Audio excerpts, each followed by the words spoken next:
Welcome to another deep dive. Today we're going to be looking into some real witches from throughout history. Oh, cool. Yeah, it should be fun. The source material that we're working with today is it's basically like a summary of a video about terrifying witches. Okay.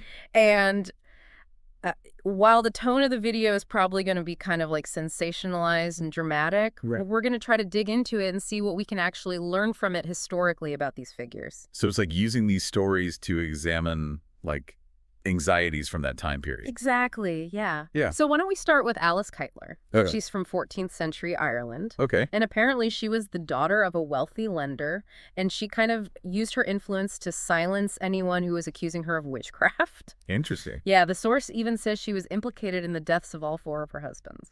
Wow. That's pretty crazy. It makes you think like how much power did she actually have? Yeah, and what was going on back then? Yeah. Why was it so easy to accuse someone of witchcraft? It's interesting because it seems like accusing someone of witchcraft back then, especially if you're a woman, was a way to like control them or discredit them Yeah. or even like eliminate your rivals. Oh, totally. And so it's possible that her wealth and status Yeah. actually provided her with like a shield, a temporary shield against these accusations. It's like Joan of Arc. She Yeah. was accused of witchcraft too. Exactly. And ultimately, she was executed. Right. And in both situations, it seems like powerful people were exploiting these accusations of witchcraft just for their own personal gain. Yeah, or political gain, even. Exactly. The source also mentions that when they searched her house, they found all sorts of things that they associated with witchcraft, Like what? like animal sacrifice and even like a shrine to Satan in her basement. Wow, that's intense. I think it's important to remember, though, that the idea of witchcraft has always been different depending on the time period and culture. Totally. You know what I mean? Like something that might have been seen as like a harmless folk tradition in one place could be considered totally demonic somewhere else, Yeah. especially during like a period of religious fervor Yeah. or a lot of social upheaval. Right. Like that's when accusations of witchcraft really skyrocketed. Yeah. Okay, so let's move on to a very different figure. Okay. George Pickingill. He was a male witch from England in the late 19th and early 20th century. Okay. He's described as an imposing, almost monstrous-looking man. Really? Yeah, but at the same time, he was actually a respected healer in his community. Yeah. So people would come to him for all sorts of ailments, and they even trusted him to help settle disputes. That's so interesting because it really changes our modern idea of what a witch is. Right. You know what I mean? Yeah. Like we think of like the stereotypical witch, but he was practicing something called folk magic, Oh, okay. which is basically a mix of herbal remedies, charms, and rituals that were passed down for generations. And so in rural communities, these types of people were super important because they provided practical and spiritual help. It's like they were the bridge between the physical and spiritual realms. Okay. So it wasn't always like cauldrons and spells and stuff. No, not at all. Mm-hmm. I think it's more about how different societies viewed the world and the supernatural and people who had like special knowledge or abilities. Right. Like the term witch really became a label for anyone who existed outside of what was considered normal. Especially people who had knowledge that others couldn't explain. Yeah. Exactly. Okay, so the next person is a little bit more mysterious. Her name is Karim Schweinsteiger, and she's a Swedish woman, and we don't really know when she lived. Oh, wow. Yeah, she allegedly survived in the harsh Swedish wilderness for months, all alone. Wow. And she came back totally unharmed and even more beautiful than before. Hmm. And there were all sorts of rumors that she was a witch who was hanging out with forest spirits. Well, that makes sense. Scandinavian folklore is full of stories about nature spirits and trolls and all sorts of magical beings. Yeah. It makes sense that people would attribute like unusual abilities or resilience to some supernatural connection. Right, especially when survival was so tied to the natural world. Exactly. Like Sami people of northern Scandinavia have this long tradition of shamanism where people communicate with spirits and use their power for healing and guidance. Yeah, but what's really interesting about Karim is that she wasn't executed even though she was accused of witchcraft. Oh, really? Yeah, instead she was declared insane and released. I mean, that kind of makes sense because her case really blurs the line between supernatural abilities and just like survival skills that you would learn through experience. Yeah, and knowledge of the natural world. Right. And maybe people thought she was connected to powerful forest spirits and that's why she was spared. Oh, that's a good point. You know, who would want to harm someone who's protected by magic? Right, that's a good point. Oh, Okay, now let's talk about Angela de la Barthe. okay. She was a French noblewoman who was executed in 1275, and she was accused of some pretty shocking stuff, Oh, really? Like what? like giving birth to a demonic child and abducting and sacrificing infants for rituals. Okay, wow. Those accusations are really intense. Yeah. And they take us right into the heart of demonology, Okay. which was like a huge system of beliefs in medieval Europe. Right. That said, that demons had a big influence in the world, and the fear of demonic forces was very real back then, and often got mixed up with accusations of witchcraft. Oh, for sure. Like, think about the Malleus Maleficarum, which was this infamous book from the 15th century about witchcraft. Okay. It just amplified those fears, and it contributed to so many people being persecuted for supostamente consorting with demons. Yeah, and those types of accusations could be weaponized against people who are seen as threats, Totally. especially women who didn't fit into societal expectations or who had power. Exactly. These stories often served a purpose, like reinforcing social norms or explaining bad things that happened, or even as a way to get rid of rivals. Yeah. Okay, so next we have another noblewoman linked with the dark arts. Okay. Her name is Murga Bien, and she was from Germany. And supposedly, she was a master manipulator. She would marry these wealthy men who would then meet untimely ends. Wow. And rumors also connected her to these dark rituals like the infamous Black Sabbath. Oh, yeah, the Black Sabbath, that was like a gathering of witches to worship the devil. Right. I mean, it was a big part of witchcraft lore, and it was definitely exaggerated and sensationalized in the stories. Yeah. But for people back then, the threat of something like that felt very real. Right. It was fueled by all this religious anxiety and the belief that witches were a direct threat to Christian society. Okay, so now we have to ask ourselves, was Murga Bien a cunning woman who was just taking advantage of the system, or was there something more to her story? Did she actually practice dark magic? What's interesting is how her story, like so many others, Yeah. fits into this archetype of the femme fatale, Yeah. this woman who uses her beauty and charm to manipulate men, and it often ends badly. Right. This archetype pops up all over the world in different time periods, Yeah. and it shows how much anxiety there was about female power and sexuality. Okay, so now let's move on to a more positive figure. Okay. Mother Shipton, an English woman who lived from 1488 to 1561. All right. Unlike many of the other figures that we've talked about, she was actually a celebrated prophetess. Mhm. She was even revered by the royal family. Wow. And she's famous for predicting historical events like the defeat of the Spanish Armada and the Great Fire of London. Wow. She's like the opposite of all these other figures. Right. You know? Yeah. She embodies a totally different side of witchcraft, Right. one that's connected with wisdom and divination.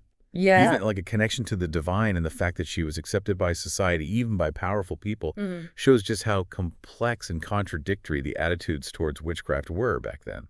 And one of her predictions is particularly striking given our world today. She said, "The thoughts of everyone shall be known and shall go round the world in the twinkling of an eye." That's crazy, I- especially with the internet and social media now, where information travels so fast. Right. It makes you wonder Yeah. if some people are able to see patterns or possibilities that others just miss. I mean, it definitely shows our fascination with prophecy. Yeah, for sure. All right, finally, we have Agnes Waterhouse, who was executed in England in 1566, and she's often considered the ultimate malevolent witch. Oh, really? Yeah, she's portrayed as the embodiment of evil, all these curses and demonic pacts. Mhm. And even in her final words, she talked about joining Satan in hell. That's intense. Her case is actually really significant because it was one of the first big witchcraft trials in England, Oh, wow. and it set a precedent for all the ones that came after. So it really solidified the image of the evil witch. Yeah. And the vivid descriptions of her supposed crimes in the trial transcripts and pamphlets really made people think of witches as dangerous and evil. Like, for Mhm. generations to come, her story was used as a warning Yeah. to make sure that people followed societal norms and didn't do anything that could get them labeled a witch. It's pretty scary to think about how much power fear has, Yeah. and how it can be used to manipulate and control people. Yeah, and her story is a chilling reminder of that. Absolutely. Well, we've covered a lot of ground today, looking at the lives and accusations of these so-called terrifying witches. Before we move on to part 2 of our deep dive, let's take a moment to consider how these stories have affected our understanding of witchcraft even today. Yeah, I mean, they really do offer valuable insights into the past. Oh, absolutely. They're like a mirror reflecting all the anxieties and beliefs of that time. Yeah, for sure. And they can help us understand how people viewed the world back then. Okay, so let's go back to Alice Keitler for a moment. Okay. You mentioned the discovery of her witchcraft paraphernalia, and the source actually gives some really specific details about it. Oh, really? Like they describe finding evidence of animal sacrifices and even a depiction of Satan in her basement. Wow, that's pretty vivid. Yeah, it seems like they were really trying to make her look bad. Yeah, it was probably meant to shock people and make the accusations against her seem even stronger. Right, and in the 14th century, the fear of Satan was everywhere. Oh, yeah? So anything associated with the devil was used to demonize people accused of witchcraft.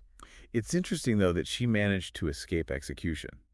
Oh, yeah. Her son bribed the officials, and she ran away to England. And she just disappeared from history. That's a pretty good ending for her, considering the circumstances. It goes to show that even in a time of fear and suspicion, money and power could protect you. Right, even from accusations as serious as witchcraft. Yeah, and it shows that sometimes these accusations weren't even about real beliefs in the supernatural. Yeah, sometimes they were just a way to get ahead or get rid of someone you didn't like. Okay, so let's go back to George Pickingill. Right.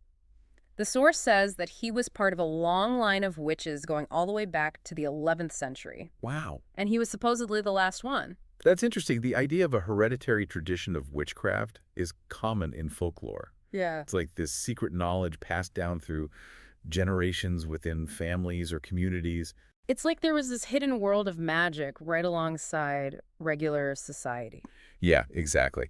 And these traditions had their own beliefs and rituals Right. and rules. Right? And while some of it might seem like fantasy to us now, it was very real to the people who believed in it. So it's important to remember that their practices had real meaning for them. Absolutely. Okay, now let's get back to Karim Schweinsteiger and her amazing survival skills. Okay. The source mentions that she claimed to have relationships with supernatural beings in the forest, Oh, wow. and that they protected her, and that's how she survived the harsh conditions. That's a really interesting idea. This whole idea of making alliances with supernatural beings comes up a lot in stories about witches. Yeah. It's like they make a deal with these beings to gain power or knowledge in exchange for something. Right. And in Kareem's case, maybe it was these forest spirits that gave her the ability to survive. So it's like a real-life fairy tale, Kind of, yeah. where she befriends magical creatures who help her. Exactly. Except in this case, the fairy tale is happening in a society that doesn't believe in magic. Right. It's like this clash between old beliefs in magic and these new religious and social structures that are trying to control what people believe. Okay, let's go back to Angela de la Barth and the accusations about her demonic child. Right. The source says that she gave birth to this monstrous child that was fathered by the devil. That's a pretty disturbing image. It really is. Even today. Yeah. It reflects just how much people feared demonic influence in medieval Europe. Right. The idea of a human giving birth to the devil's child was a powerful symbol of evil. Yeah, and it also plays into all those anxieties about female sexuality. Exactly. It was seen as sinful and dangerous. And all this fear was made worse by outbreaks of disease and war and famine. Right, because people blamed all those things on the devil and his followers. So it seems like these supernatural explanations were used to control women who didn't follow the rules. Yeah, exactly. And it also shows how powerful religious institutions were in shaping public opinion and controlling people. Right. Okay, let's revisit Murga Bien, the noblewoman accused of taking part in the Black Sabbath. Okay. The source claims that she sacrificed one of her own children during a ritual. Wow, that's a really disturbing accusation. Yeah, if it's true, it's an act of unbelievable cruelty. It goes against everything we consider morally. It does, even within the context of witchcraft beliefs. Exactly. And it's important to remember that even though accusations of child sacrifice were common in witchcraft trials, there often wasn't any real evidence. Right. It seems like they were using these accusations to make the accused look even worse. Yeah, and to justify punishing them harshly. So it makes you question how much of these accusations were true and how much was just made up to demonize them. Yeah, exactly. Fear and prejudice can really distort the truth. And lead to horrific accusations and unfair consequences. Right. And remember, these accusations often came up during times of social unrest or change when people were looking for someone to blame for their problems. Okay, so let's switch gears and go back to Mother Shipton, who was revered by the royal family, which Pretty unusual for someone accused of witchcraft. Yeah, for sure. What were some of the predictions that made her so famous?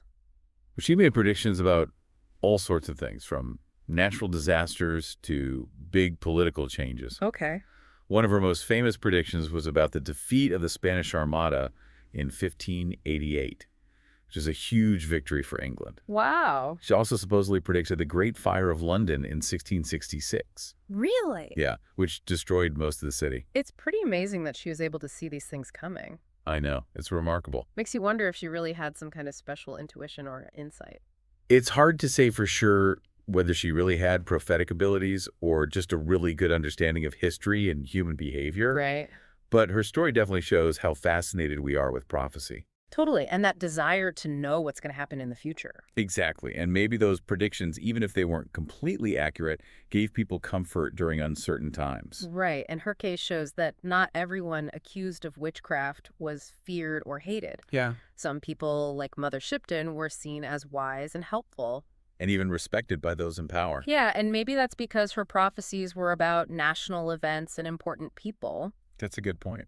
instead of personal curses or bad luck. Yeah, it suggests that people viewed witchcraft differently depending on how it affected society and the people in charge. Right. Okay, so now let's get back to the chilling story of Agnes Waterhouse, the ultimate malevolent witch.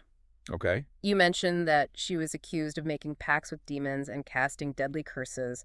What makes her story stand out from all the others we've talked about? Well, Agnes Waterhouse's case is important because it was one of the first major witchcraft trials in England. Right. And it set a legal precedent for a lot of the trials that came after. She was accused of all these evil acts, like causing illnesses and deaths, and even controlling the weather. Wow. And her trial was really publicized, which helped create this image of the witch as a truly dangerous and evil figure in the public's mind. It seems like they wanted to make an example of her. Yeah. Scare people and stop them from practicing witchcraft. It's interesting that her trial happened during a time of a lot of religious and political change in England. Right. The Protestant Reformation was happening, and there was a lot of worry about the influence of the Catholic Church. And its ties to witchcraft. Exactly. It's fascinating and a little scary to think about how these historical accounts, even if they're exaggerated or distorted, have influenced how we think about witchcraft even today. Yeah, it really shows the power of stories. And how fear can be used to control people. Absolutely. Okay, so before we move on to part 2 of our deep dive into the lives of these fascinating figures, let's take a closer look at some specific details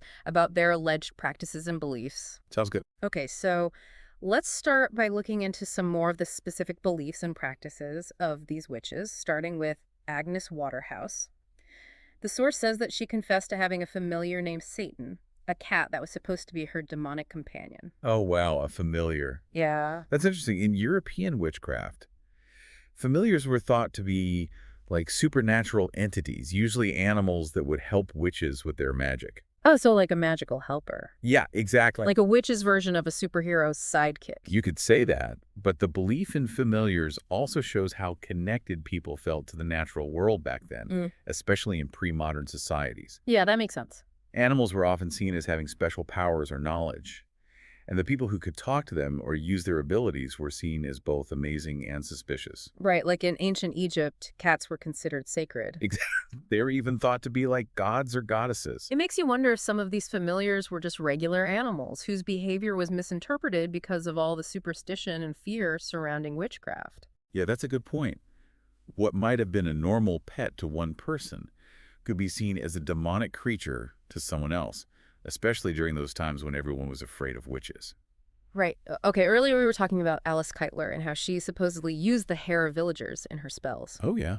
It sounds like something out of a scary story. Was that a real thing back then?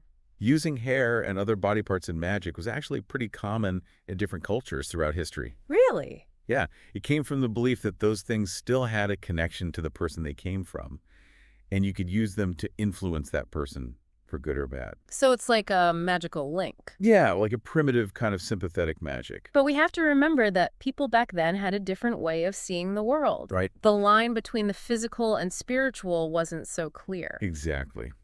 So what we might see as superstition today was probably a legitimate way for them to interact with unseen forces. Okay, let's go back to George Pickingill, the English male witch who was known for his healing powers. The source says that people would go to him for healing, even though everyone knew he was a witch. What kind of healing practices did he use?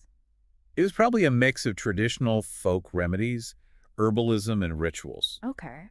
He was said to use charms and incantations and even physical manipulation to treat people. Interesting. These practices were based on a deep understanding of plants and herbs that had been passed down for generations. So he was like a healer who used both folk traditions and magic. Yeah, kind of. Yeah. And it's interesting that people trusted him with their health, even though he was labeled a witch. That's pretty amazing. In those rural communities, people like Pickingill were often the healers and spiritual advisors. Right. Their knowledge came from tradition and experience, and their abilities were seen as a combination of skill and supernatural power. So while some people might have been scared of him, others probably saw him as a valuable member of the community. Exactly, someone who could help when nothing else worked. Okay, let's get back to Kareem Schweinsteiger and her incredible survival skills. The source emphasizes how she came out of the forest not only safe, but also looking radiant and healthy after months of living in harsh conditions. Do we know how she did it? Unfortunately, there's not much information about Karim's life or her practices in the historical records. Oh, yeah. So we don't really know if her beauty and resilience came from natural adaptations, survival skills, or some kind of supernatural help. It's a mystery. A mystery that's been passed down through stories. Exactly. Yeah. It shows how powerful stories can be even when we don't have all the facts. Right. Earlier, we talked about Angela de la Barth and the horrible accusations of infant sacrifice. Yeah. The source says that she kidnapped babies from poor families to use in her rituals. Right. Is there any evidence to support those claims? It's important to be careful with those kinds of accusations. Yeah. Even though people were really afraid of infant sacrifice in medieval Europe, there's usually no real evidence to support those claims. So they were probably just made up. It's likely they were fueled by prejudice, superstition, and a desire to paint those accused of witchcraft as evil. Right. It seems like they were using those fears to reinforce their own power. Exactly, and those witch hunts that happened all over Europe often targeted vulnerable people, especially women who were already marginalized or seen as different. It's a reminder of how fear and societal anxieties can be twisted to justify horrible things. Absolutely. Those historical accounts show how important it is to be critical and to think about the social and political context of these accusations. We can't just take them at face value. Right. We need to look for different perspectives and understand that history is complicated and open to interpretation. Okay, let's go back to Murga Bien, the noblewoman accused of being part of the Black Sabbath. Okay. The source says that there were rumors about her making a deal with the devil in exchange for wealth and power. Was that a common belief about witches? The idea of a demonic pact was a huge part of European witchcraft beliefs. Really? Yeah, people thought the witches could get supernatural powers by making a deal with the devil. And they would trade their soul for it. Exactly. They would renounce their Christian faith and promise their soul to the devil in exchange for worldly power or knowledge. It's like the classic Faustian bargain. Exactly. You sacrifice your soul for something you want. And this belief really played a big role in the persecution of witches. Oh, yeah. It reinforced the church's power and demonized anyone who challenged it or didn't follow the rules. Exactly. Okay, now let's go back to Mother Shipton, whose predictions, even if they were a bit vague, seem to have come true. Right. Her prediction about the thoughts of everyone shall be known and shall go round the world in the twinkling of an eye is especially relevant today with the internet and instant communication.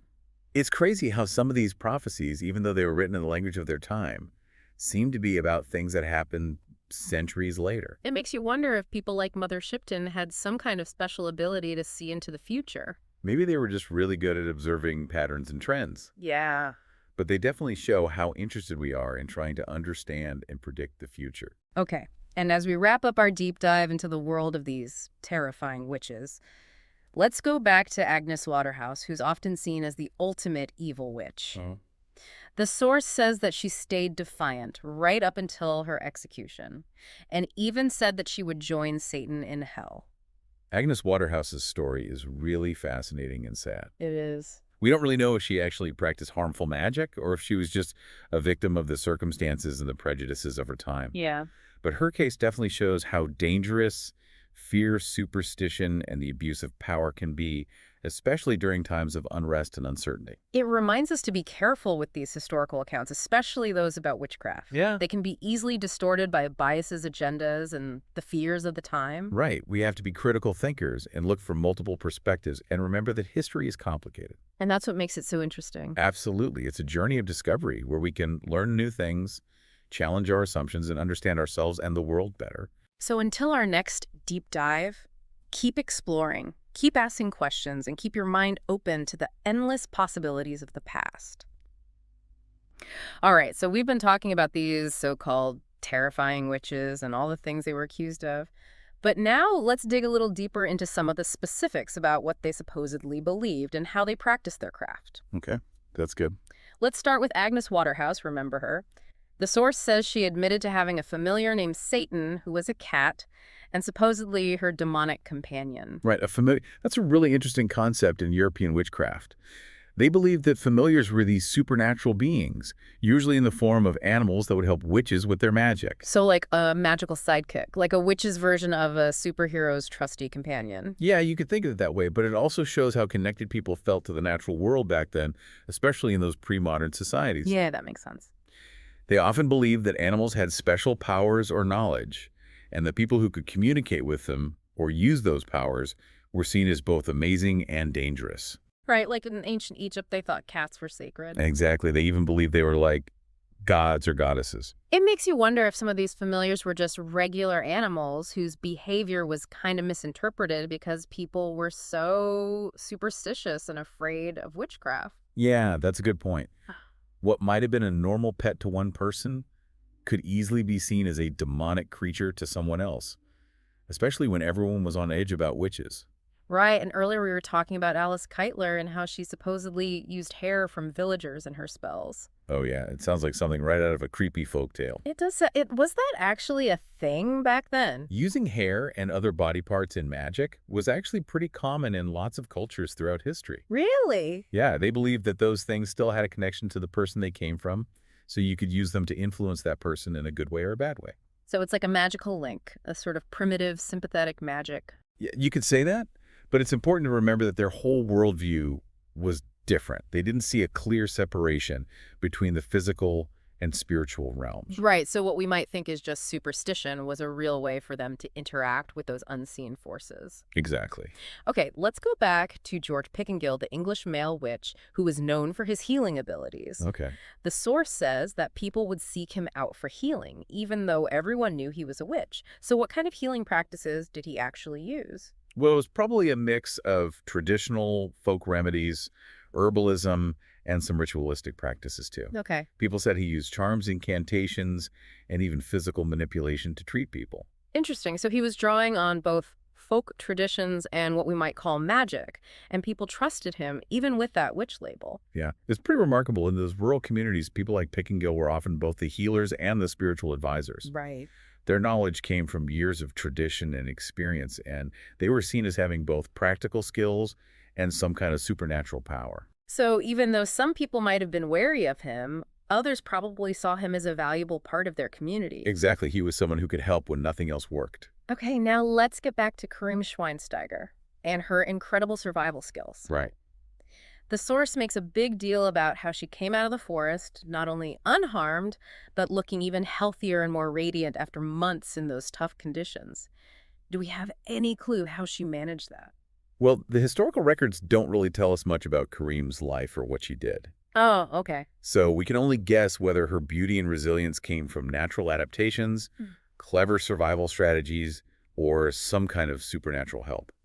It's a mystery. It's a mystery that's been kept alive by stories. Exactly. It shows how powerful those stories can be, even when we don't have all the facts. Right, earlier we talked about Angela de la Barth and those awful accusations about her sacrificing babies. Oh yeah, that was disturbing. The source says she actually kidnapped babies from poor families to use in her rituals. Do we know if there's any truth to that? We always have to be careful with those kinds of accusations. Right, of course. Even though the fear of infant sacrifice was a big thing in medieval Europe, there's often no real proof to back it up. So it seems more likely that those accusations were driven by prejudice and superstition and a desire to demonize anyone accused of witchcraft. Exactly. They used those fears to maintain their power and control. And tragically, those witch hunts that happened all across Europe, often targeted the most vulnerable people, especially women who were already marginalized or seen as different. It's a dark reminder of how easily fear and prejudice can be used to justify terrible things. Absolutely. And those historical accounts really show how important it is to be critical and think about the broader social and political context when we're looking at these accusations. Right, we can't just take them at face value. We have to consider different perspectives and recognize that history is complex and there's always more than one side to this story. Okay, let's go back to Marga Bien for a minute, the noblewoman accused of taking part in the Black Sabbath. This source mentions rumors that she made a deal with the devil to get wealth and power. Was that a common belief about witches? The idea of a pact with the devil was central to a lot of the beliefs about witchcraft in Europe. Really? Yeah, they thought that witches could get supernatural powers by making a deal with the devil. And in exchange, they would give up their soul. Exactly. They would renounce their Christian faith and promise their soul to the devil in return for power or knowledge. It's like the classic story of selling your soul for what you want. Precisely. Mm. And this belief played a huge role in the persecution of people accused of witchcraft. It strengthened the church's power and demonized anyone who questioned it or didn't follow their rules. Exactly. Okay. And before we wrap up, let's revisit Mother Shipton, whose predictions, even though they were sometimes a bit vague, seem to have lined up with events that happened later. Right. Her prediction about the thoughts of everyone shall be known and shall go round the world in the twinkling of an eye is especially striking considering how we have instant global communication now. It is pretty amazing how some of these prophecies, even though they were written in the language and imagery of their time, seem to resonate with events that happened centuries later. It's almost like they had some kind of insight into the future. Yeah, maybe they were just really good at picking up on patterns and trends, but it definitely shows how fascinated we are with trying to figure out what's going to happen next. And finally, as we close out our deep dive into the world of these so-called terrifying witches, let's think about Agnes Waterhouse, the one who's often portrayed as the ultimate evil witch. Okay. The source says that she stayed defiant right up until her execution, even saying that she would join Satan in hell. Agnes Waterhouse's story is really both captivating and tragic. It is. We may never know for sure if she truly practiced harmful magic or was simply caught in a web of unfortunate circumstances and prejudice, but her story serves as a powerful warning. A warning about how dangerous fear, superstition, and the abuse of power can be, particularly in times of upheaval and uncertainty. It also reminds us to be cautious and critical when we're looking at historical accounts, especially those that deal with witchcraft. Right, we have to consider the biases, the agendas, and the fears that might have shaped those stories. Exactly. We should always strive to look for multiple perspectives and understand that history is a complex and multifaceted tapestry. Well said, and that's what makes exploring history so compelling. It's a journey filled with unexpected discoveries that challenge our assumptions and help us understand ourselves and the world around us better. Couldn't agree more. So until our next deep dive, keep exploring, keep asking questions, and stay curious about the past and all its mysteries. I will, and I hope everyone listening will too.